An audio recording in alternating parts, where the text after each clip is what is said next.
देख रहे हैं सुदर्शन न्यूज।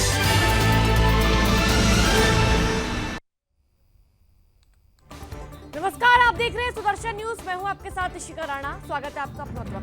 तो चलिए बुलेटिन की शुरुआत करेंगे अहम जानकारी के साथ। आपको बता दें कि आदि कलश यात्रा पर लगातार बारिश हो रही है और उसको देखते हुए रोक लगा दी गई है। तो उत्तराखंड में भारी बारिश को लेकर अलर्ट जारी कर दिया गया है। बड़ी जानकारी है, राज्य के 7 पर्वतीय जिलों में बारिश की संभावना जताई जा रही है। और आपको जानकारी दे दें, मौसम विभाग ने अलर्ट जारी किया है। पहाड़ी क्षेत्रों में हिमस्खलन की आशंका भी जताई जा रही है। तो इस वक्त की बड़ी जानकारी आपके टीवी स्क्रीन पर उत्तराखंड से सामने आ रही है, जहां लगातार भारी बारिश हो रही है और भारी बारिश को लेकर राज्य में अलर्ट जारी कर दिया गया है। राज्य के 7 पर्वतीय जिलों में बारिश की संभावना लगातार बनी हुई है। मौसम विभाग ने ये अलर्ट जारी किया है। तो जानकारी आप तक दे दे कि पहाड़ी क्षेत्रों में हिमस्खलन होने की भी आशंका लगातार जताई जा रही है। तो मौसम विभाग द्वारा दिशा निर्देश जारी किए गए हैं। मौसम विभाग का कहना है कि कई जिलों में, जो पर्वतीय कई जिले हैं, उनमें बारिश की संभावना लगातार बनी हुई है। मौसम विभाग ने इसको लेकर अलर्ट जारी कर दिया है। पहाड़ी क्षेत्रों में हिमस्खलन की भी आशंका जताई जा रही है। तो लगातार उत्तराखंड में बारिश का कहर बरपाया जा रहा है। तो चलिए रुक करेंगे अगली खबर की ओर। लगातार हो रही बारिश को देखते हुए प्रशासन ने 30 जून तक आदि कैलाश यात्रा पर रोक लगा दी है। 30 जून तक एसडीएम कार्यालय से इनर लाइन परमिट जारी नहीं किए जाएंगे। और आपको जानकारी दे दें कि इसके आदेश एसडीएम ने जारी किए हैं। इधर चीन सीमा को जोड़ने वाली तवाघाट लिपुलेख सड़क दूसरे दिन भी बंद रही। सड़क बंद होने से यहाँ पर व्यास वैली के 7 गांवों और पर्यटकों की दिक्कतें काफी ज्यादा बढ़ गई है। इनर लाइन परमिट नहीं बनने से टूर ऑपरेटर, 49 यात्री और कुमाऊं मंडल विकास निगम के 20 यात्री धारचूला में फंसे हुए हैं। जानकारी ये भी आपको दे दें कि मौसम विभाग और एनडीआरएफ ने उच्च हिमालयी क्षेत्रों में भारी बारिश और तूफान की चेतावनी जारी की है। इसे देखते हुए आदि कैलाश आम पर्वत यात्रा पर फिलहाल के लिए रोक लगा दी गई है। दारमा घाटी के पंचाचुली जाने वाले यात्रियों और स्थानीय लोगों से अनावश्यक यात्रा नहीं करने की अपील भी यहाँ पर की गई है। आपको जानकारी दे दें कि आदि कैलाश टूर ऑपरेटर के संचालक नगेंद्र कुटियाल ने बताया कि उनके साथ गुजरात, अहमदाबाद, बेंगलुरु, दिल्ली, पंजाब, देहरादून और भीमताल से कई यात्री आए हुए हैं। सभी 2 दिन से धारचूला में फंसे हुए हैं।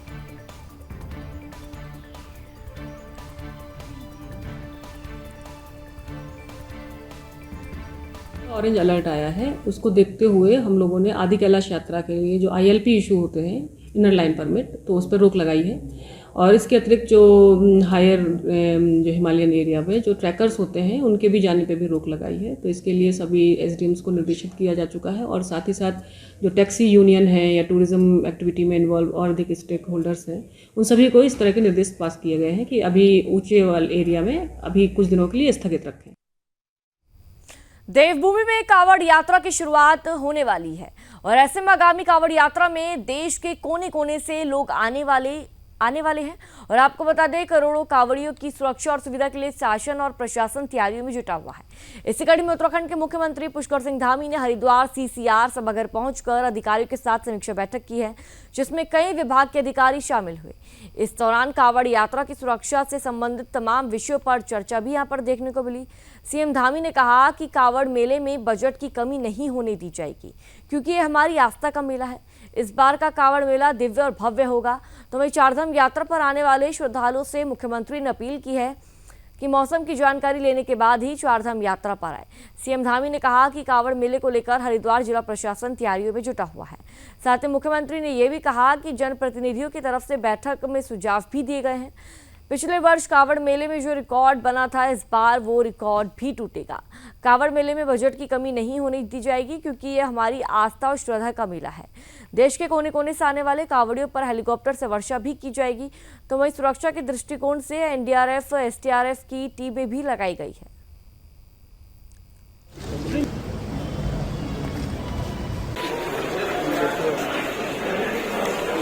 कांवड़ मेले को लेकर पिछले दिनों से जो सभी विभाग सभी तैयारियां कर रहे थे, उसकी तैयारियों को लेकर ये आज एक समीक्षा करी है। हम लोगों ने आपस में चर्चा करी है और सभी विभागों ने अपने अपने प्रेजेंटेशन दिए हैं, अपनी तैयारियां बताई हैं। उसके साथ साथ हमारे सभी जनप्रतिनिधियों ने अपने सुझाव रखे हैं और मेला बहुत शानदार होगा। पिछले वर्ष जो रिकॉर्ड बना था मेले का, इस वर्ष वो रिकॉर्ड टूटेगा और मेला अच्छा होगा, सभी के लिए सरल होगा, सुगम होगा, सबकी यात्रा अच्छी होगी। तो सब व्यवस्थाएं बना दी गई हैं। बजट की कोई कमी मेले के लिए नहीं पड़ने वाली है। ये हमारा आस्था और श्रद्धा का मेला है, कांवड़ मेला पूरे भारतवर्ष के लोगों का मेला है, इसलिए बजट की कहीं कोई कमी आने वाली नहीं है।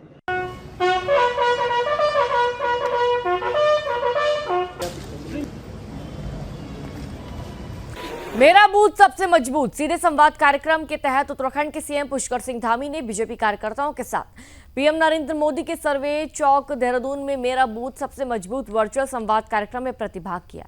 इस दौरान सीएम धामी ने कहा कि बीजेपी के शासन से देश का हर वर्ग खुश है। पार्टी ने अपने शासन के दौरान हर वर्ग को ध्यान में रखकर कार्य किया है। इसके परिणाम स्वरूप युवाओं को योग्यता के आधार पर रोजगार मिल रहा है और भ्रष्टाचार में काफी हद तक कमी आई है। देश के पीएम नरेंद्र मोदी ने पूरे विश्व में भारत का डंका बजाने का कार्य किया है। साथ ही उन्होंने कहा कि आतंकवाद व देश की सुरक्षा व्यवस्था पर भी पार्टी का रवैया स्पष्ट है। उन्होंने कार्यकर्ताओं से अपील की, प्रधानमंत्री ने अपने संबोधन में जो मंत्र दिया है उसे हम सबको आत्मसात करना होगा। उन्होंने कहा कि पीएम मोदी के नेतृत्व में देश विकास की ओर अग्रसर है।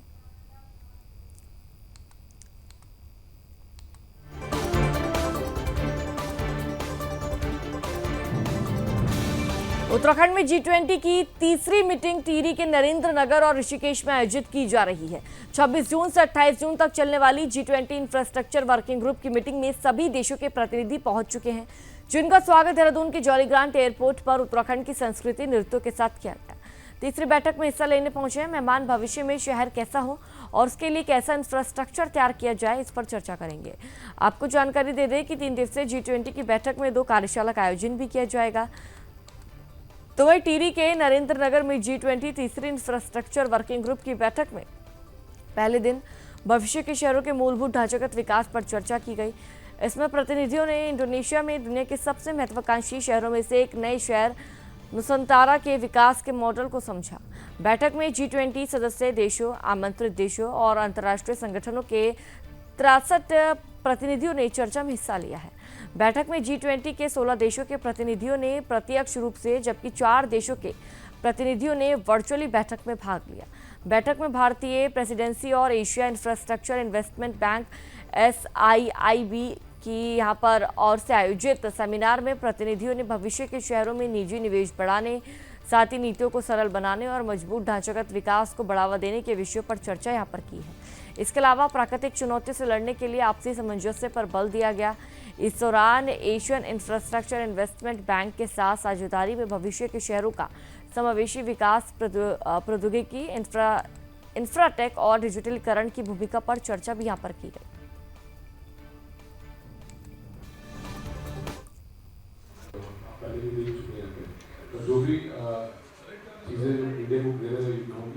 तो इस जो 3 दिवसीय देवभूमि उत्तराखंड में बारिश का कहर लगातार जारी है। लगातार हो रही बारिश से लोगों को आने जाने में काफी असुविधा हो रही है। उत्तराखंड के 8 पर्वतीय जिलों में भारी बारिश की संभावना है। मौसम विभाग की ओर से नैनीताल, चंपावत, टिहरी, पौड़ी, देहरादून, हरिद्वार, बागेश्वर और पिथौरागढ़ जिले में कहीं कहीं तेज गर्जन के साथ बारिश का ऑरेंज अलर्ट जारी किया गया है। तो वहीं अन्य जिलों में आकाशीय बिजली चमकने और तेज बौछार की कई दौर की बारिश होने की संभावना जताई है। आपको जानकारी दे दें कि संवेदनशील इलाकों में हल्के से मध्यम भूस्खलन और चट्टान गिरने से कहीं कहीं सड़कें और राजमार्गों के अवरुद्ध होने की आशंका जताई है। भारी बारिश को लेकर आदि कैलाश यात्रा पर 30 जून तक रोक लगा दी है। बारिश के बाद मंगलवार को नैनीताल किलबरी मार्ग यहाँ पर पॉलिटेक्निक कॉलेज के पास धंस गया। मार्ग के टूटने से मोटर मार्ग के पास की बनी लाइन क्षतिग्रस्त हो गई है, जिससे क्षेत्रवासियों को पानी के बिना परेशान यहाँ पर होना पड़ रहा है। तो वहीं बारिश के बाद सोमवार को भी कई स्थानों पर भूस्खलन की घटनाएं सामने आई। इससे प्रदेश में 43 सड़कें बंद हो गई और आपको जानकारी दे दें कि सड़कों को खोलने के लिए 51 JCB को लगाया गया है। उन्होंने जानकारी दी है सड़कों को खोलने के काम तेजी के साथ किया जा रहा है और इस कार्य में कोई भी कोताही नहीं बरती जाएगी। जो अधिकारी कर्मचारी इस काम में लापरवाही बरतेगा उसके खिलाफ एक्शन लिया जाएगा। साथ ही उत्तराखंड के सीएम पुष्कर सिंह धामी ने कहा कि 4 धाम यात्रा करने वाले यात्री मौसम की अपडेट लेकर ही यात्रा करें।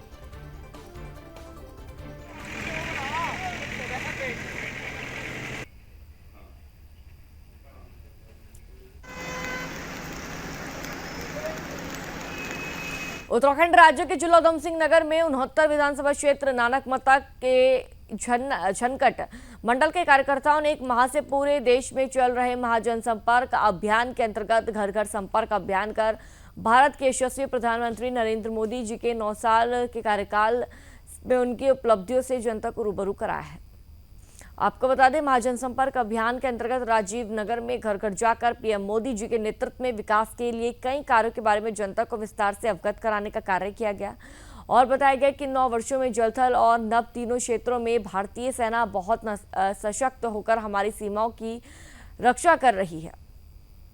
इस दौरान बीजेपी कार्यकर्ताओं ने कहा कि भारत के अंतिम छोर पर रहने वाले गरीब, वंचित, बेसहारा, जरूरतमंद और पीड़ित व्यक्ति को सरकार की योजनाओं का पूरा लाभ दिया जा रहा है। साथ ही आपको जानकारी दे दें कि एक मजबूती के साथ समाज के मुख्य धारा में वो व्यक्ति खड़ा है। प्रत्येक व्यक्ति को वर्गवाद, क्षेत्रवाद, जातिवाद, संप्रदायवाद का भेदभाव नहीं करते हुए सभी के विकास के लिए इन 9 वर्षों में कार्य किया गया है और अंतर्राष्ट्रीय स्तर पर भारत की छवि बहुत अधिक बढ़ गई है। यह सब नरेंद्र मोदी जी के नेतृत्व में ही संभव हो पाया है।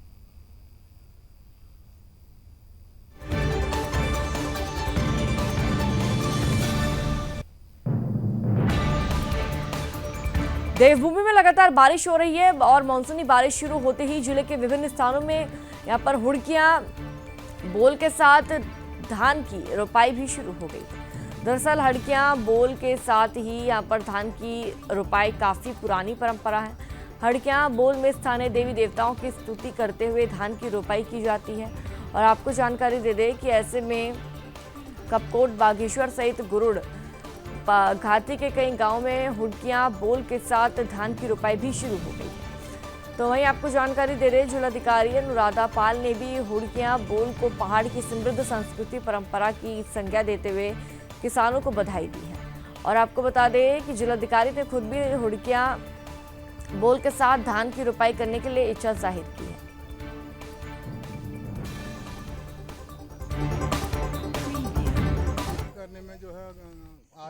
ये हमें निस्संदेह हमें अपनी संस्कृति को बचा के रखना चाहिए। जो भी हमारी संस्कृति है पुरानी, हुड़कियां बोल उसका एक पार्ट है जिसमें धान की रोपाई करते वक्त महिलाएं गायन करती हैं और एंजॉय करती हैं। तो ये मैं सभी महिलाओं को, सभी लोगों को बधाई देना चाहती हूँ और ये धान की रोपाई में हम लोग भी उत्तराखंड की संस्कृति को बचाने के लिए उनके साथ रहें और इस हुड़कियां बोल में सभी को मेरी बधाई और मैं भी उसका एक पार्ट बनना चाहूँगी।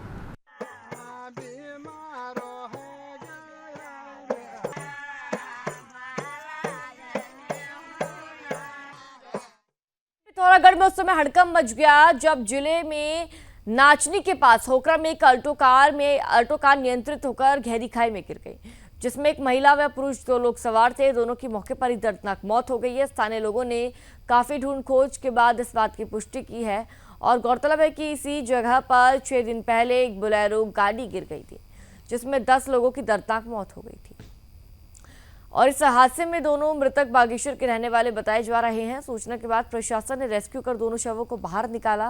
फिलहाल मामले में आगे की जांच की जा रही है।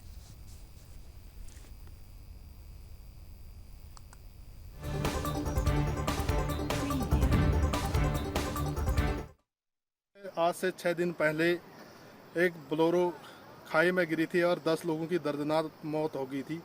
उन लोगों की चिता अभी बुझी नहीं। आज प्रातःकाल ही एक अल्टो कार इस खाई में गिरी है। इसमें 2 लोगों की मौत अभी यहीं पर हो गई है। 2 लोग उसमें सवार थे शायद, क्योंकि कई खोजबीन कर ली है और नहीं है, उसमें 2 लोग थे। उन 2 लोगों की यहाँ ऑन द स्पॉट मौत हो गई है।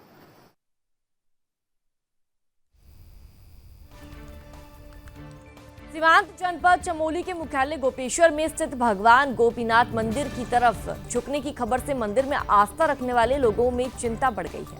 मंदिर के पुजारियों और हकूकधारियों ने मंदिर के झुकने और क्षतिग्रस्त होने की सूचना जिला प्रशासन और पुरातत्व विभाग को सौंप दी है।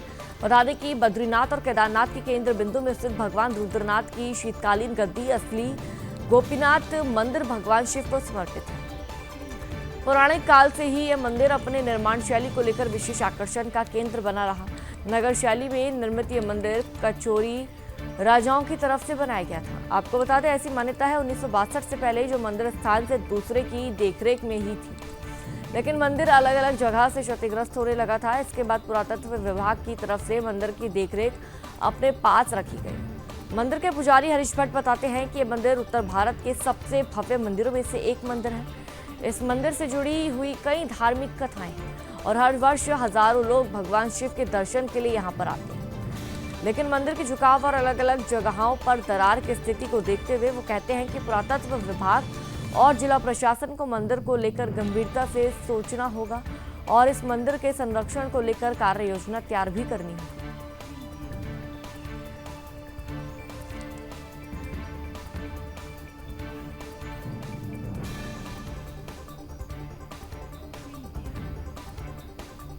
देवभूमि में मानसून सत्र की शुरुआत हो गई है। मानसून सत्र होते ही बारिश लगातार जारी है, जिससे चमोली जनपद के अलग अलग स्थानों पर सड़क मार्ग अवरुद्ध होने से स्थानीय लोगों को भी खासा दिक्कतों का सामना करना पड़ रहा है। तो वहीं चमोली के प्रांतीय खंड गोपेश्वर के बिरही मोंडा सड़क मार्ग मायापुर श्रीकोट बंद है। कर्णप्रयाग में प्रांतीय खंड के नंदप्रयाग घाट सुतोलक नोल सड़क मार्ग की भी अवरुद्ध है। और आपको जानकारी दे दें कि PMGSIV विभाग की कर्णप्रयाग की भगड़ा, मचकोला, डमडड़ा, बड़तोली सड़क मार्ग 2 दिन से अवरुद्ध है। वहीं NPCC कर्णप्रयाग देवाल मुंडोली से ताजपुर कांदी सड़क मार्ग भी अवरुद्ध है, जिससे ग्रामीणों को खासा परेशानियों के यानी कि खासा दिक्कतों का सामना करना पड़ रहा है।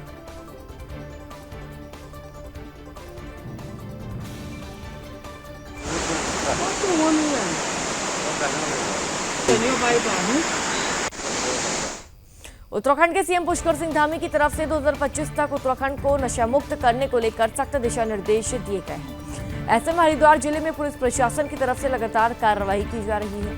इसी कड़ी में बहादुराबाद पुलिस को बड़ी कामयाबी हाथ लगी।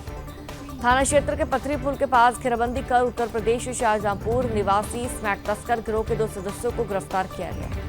आपको जानकारी दे दें कि तस्करों के कब्जे से लगभग 152 ग्राम स्मैक मिली, जिसकी कीमत लगभग 15 लाख रुपए बताई जा रही है। साथ ही पुलिस ने मामले को दर्ज कर आरोपियों को जेल भेज दिया है। SP क्राइम रेखा यादव का कहना है कि हरिद्वार पुलिस को बड़ी सफलता इस दौरान हाथ लगी है।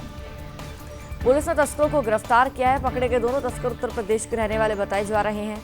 दोनों ही नशे के आदी हैं। नशा बच्ची बेचने के साथ खुद भी नशे का सेवन करते हैं। फिलहाल मामले की जांच पड़ताल की जा रही है।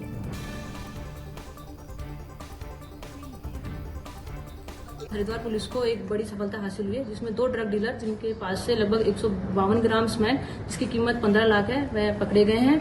और चूंकि अभियान बृहद स्तर पर हमारे द्वारा चलाया जा रहा है, पूर्व में भी ऐसे बहुत सारे ड्रग डीलर्स को बस्ट किया गया है, उनके खिलाफ आपराधिक इतिहास उनका पता किया गया, उनके खिलाफ कार्रवाई भी की गई है। इसी क्रम में एक बड़ी सफलता कल हरिद्वार पुलिस के हाथ लगी है, जिसमें 2 अभियुक्त गिरफ्तार हुए हैं। दोनों ही उत्तर प्रदेश के रहने वाले हैं और ये दोनों नशे के आदी हैं और जो नशा ये खरीदते हैं स्वयं सेवन भी करते हैं, साथ ही फुटकर में इसको बेच करके धनराशि अर्जित करते हैं। उत्तर प्रदेश सिंचाई विभाग की तरफ से शारदा नदी से प्राइवेट कंपनी को मिट्टी निकालने का कार्य दिया गया, जिसमें खनन कर रहे मशीनों से नदी के बांध को काट मिट्टी निकालकर नदी के अस्तित्व को यहाँ पर खतरे में डालने का कार्य किया गया।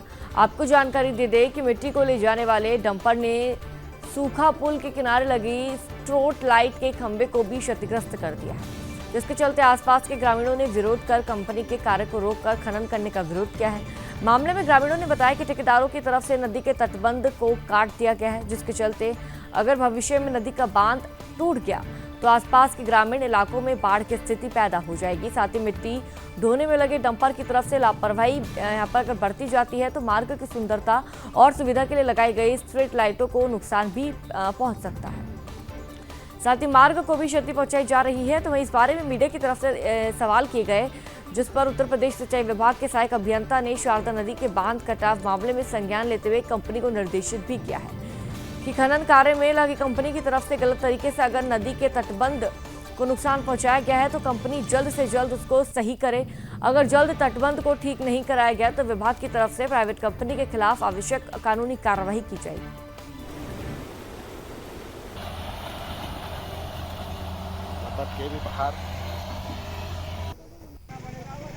ये जो मामला है, हमने इसकी शिकायत इरिगेशन के अधिकारियों से, उच्च अधिकारियों से कई बार कर चुके हैं कि नहर में पानी छूटने के बाद और मानसून आने के बाद कि खनन का काम नहीं चालू होता है, फिर भी इनकी मनमानी ठेकेदारों के द्वारा, इनसे कई बार कहा जाता है कि ठेकेदारों के द्वारा कि हमने अधिकारियों से बात कर ली है, हमने उन्हें पैसा पहुंचा दिया है, हमें कोई दिक्कत नहीं, हमें कोई परेशानी नहीं। आप मेरे पीछे देख सकते हैं, ये पानी छूटा हुआ है नहर में, और ये डोला, ये आप डोला देख सकते हैं क्या हालत है, और ये आप सामने देख सकते हैं ये रोड है, आप देख सकते हैं। और माननीय हमारे उत्तराखंड के यशस्वी मुख्यमंत्री माननीय पुष्कर सिंह धामी जी का ये घर क्षेत्र है। उत्तराखंड में मानसून ने दस्तक दे दी है, जिसको लेकर मौसम विभाग ने भारी बारिश को लेकर रेड अलर्ट जारी किया है। तो मुख्यमंत्री पुष्कर सिंह धामी द्वारा सभी विभागों के अधिकारियों को नाले खाले खोलने के भी निर्देश दे दिए गए हैं, जिससे जल भराव जैसी स्थिति उत्पन्न ना हो। तो उन्होंने आपदा प्रबंधन केंद्र का भी निरीक्षण कर बारिश को लेकर सभी जिलाधिकारियों को अलर्ट रहने के साथ ही बारिश से निपटने के लिए कार्य योजना के साथ तैयार रहने के भी दिशा निर्देश दिए हैं। जिलाधिकारी द्वारा सभी एसडीएम को अपने क्षेत्र के नाले खाले और अतिक्रमण के खिलाफ कार्रवाई करने के निर्देश यहां पर दिए गए हैं, जिस पर एसडीएम नंदन कुमार द्वारा नायब तहसीलदार विनोद तिवारी को मसूरी के बंद पड़े नाले खुलवाने और अतिक्रमण को हटाए जाने के निर्देश दिए गए हैं, जिस पर अनुपालन करते हुए नायब तहसीलदार विनोद तिवारी द्वारा प्रशासनिक और पुलिस की टीम के साथ मसूरी माल रोड का निरीक्षण यहां पर किया गया है। मसूरी माल रोड ग्रीन चौक के पास बंद पड़े नाले को खुलवाया, तो वहीं दूसरी ओर ग्रीन चौक के पास मुख्य सड़क पर रेलिंग लगाकर अतिक्रमण किया गया है, जिसको नायब तहसीलदार द्वारा लोक निर्माण विभाग के सहयोग से हटवाया गया और अतिक्रमण करने वाले व्यक्तियों को दोबारा अतिक्रमण न करने की हिदायत भी यहाँ पर दी गई है। आपको बताते नायब तहसीलदार विनोद तिवारी ने कहा कि मसूरी माल रोड पर पुनर्निर्माण और सौंदर्यीकरण का जो कार्य है 90% तक पूरा हो गया है, और उन्होंने कहा कि माल रोड में कई जगह प्राकृतिक नाले बंद हैं, जिस वजह से जल प्रभाव की स्थिति लगातार उत्पन्न हो रही है। ऐसे में एसडीएम नंदन कुमार द्वारा बंद पड़े नाले को खोलने के निर्देश दिए गए हैं, जिसके तहत कार्रवाई यहाँ पर की जा रही है।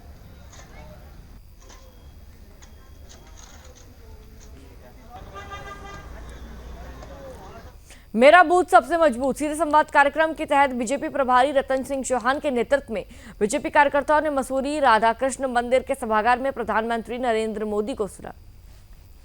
मसूरी प्रभारी रतन सिंह चौहान ने कहा कि बीजेपी के शासन से देश का हर वर्ग खुश है। पार्टी ने अपने शासन के दौरान हर वर्ग को ध्यान में रखकर कार्य किया है और इसके परिणाम स्वरूप युवाओं को योग्यता के आधार पर रोजगार मिल रहा है और भ्रष्टाचार में काफी हद तक कमी आई है। देश के प्रधानमंत्री नरेंद्र मोदी ने पूरे विश्व में भारत का डंका बजाने का कार्य किया है। साथ ही उन्होंने कहा कि आतंकवाद व देश की सुरक्षा व्यवस्था पर भी पार्टी का रवैया स्पष्ट है। और आपको जानकारी दे दें कि कार्यकर्ताओं से अपील करते हुए उन्होंने कहा कि पीएम मोदी ने अपने संबोधन में जो मंत्र दिया है उसे हम सबको आत्मसात करना होगा। उन्होंने कहा कि पीएम मोदी के नेतृत्व में दिशा विकास की ओर अग्रसर है। वे 2047 में देश 100 साल अपनी आज़ादी के मना रहा होगा, तो वहीं भारत देश विकसित देशों में शामिल होगा। और उन्होंने यह भी कहा कि 2014 से जब से केंद्र में मोदी के नेतृत्व में बीजेपी की सरकार ही बनी है, तब सभी विपक्ष पार्टी एक होकर मोदी जय के विजय रथ को रोकने का कार्य कर रहे हैं और यहाँ पर हमेशा विफल साबित हो रहे हैं। तो उन्होंने ये भी जानकारी दी है कि 2024 में एक बार फिर प्रधानमंत्री नरेंद्र मोदी के नेतृत्व में देश में बीजेपी का पूर्ण बहुमत के साथ बीजेपी की सरकार बनेगी। राम पटेल दमोह से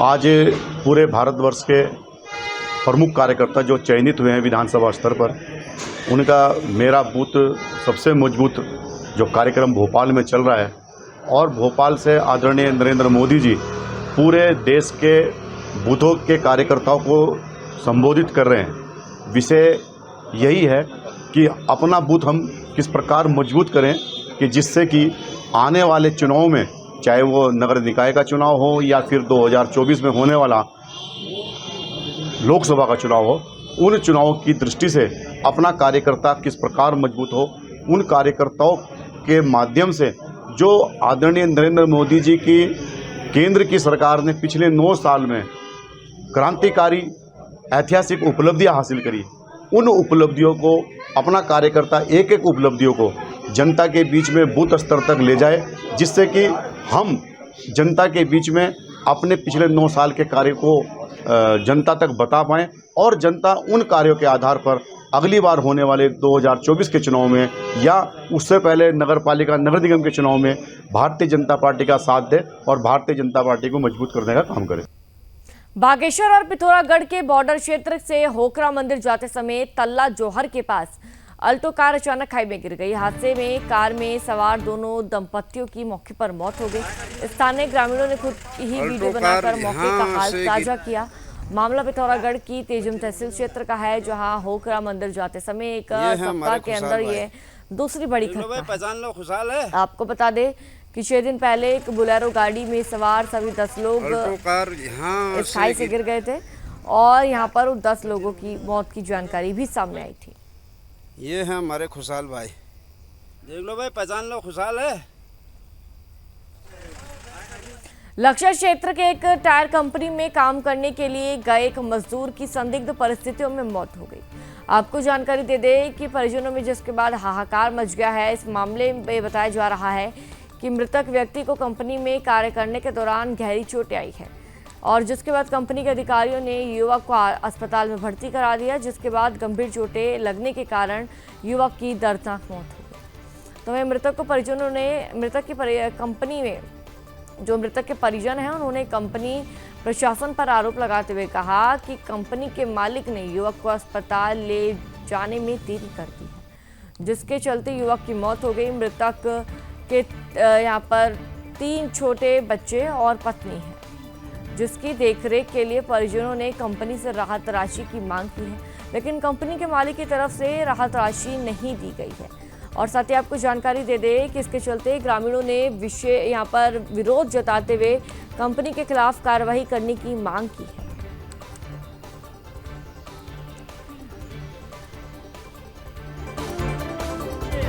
कोटागुर्द का लड़का था ये और बेल्ला टायर में काम करता था। सुबह 6 बजे ड्यूटी आया अपनी और सूचना प्राप्त हुई कि तुम्हारे लड़के का एक्सीडेंट हुआ है, कि घर वालों को सूचना गई और जैसे यहाँ एक आए हैं तो इन्हें अपना लड़का नहीं मिला है।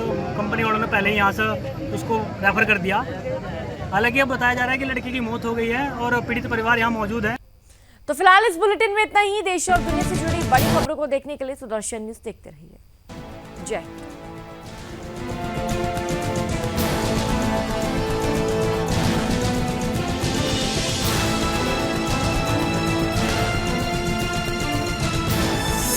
आप देख रहे हैं सुदर्शन न्यूज।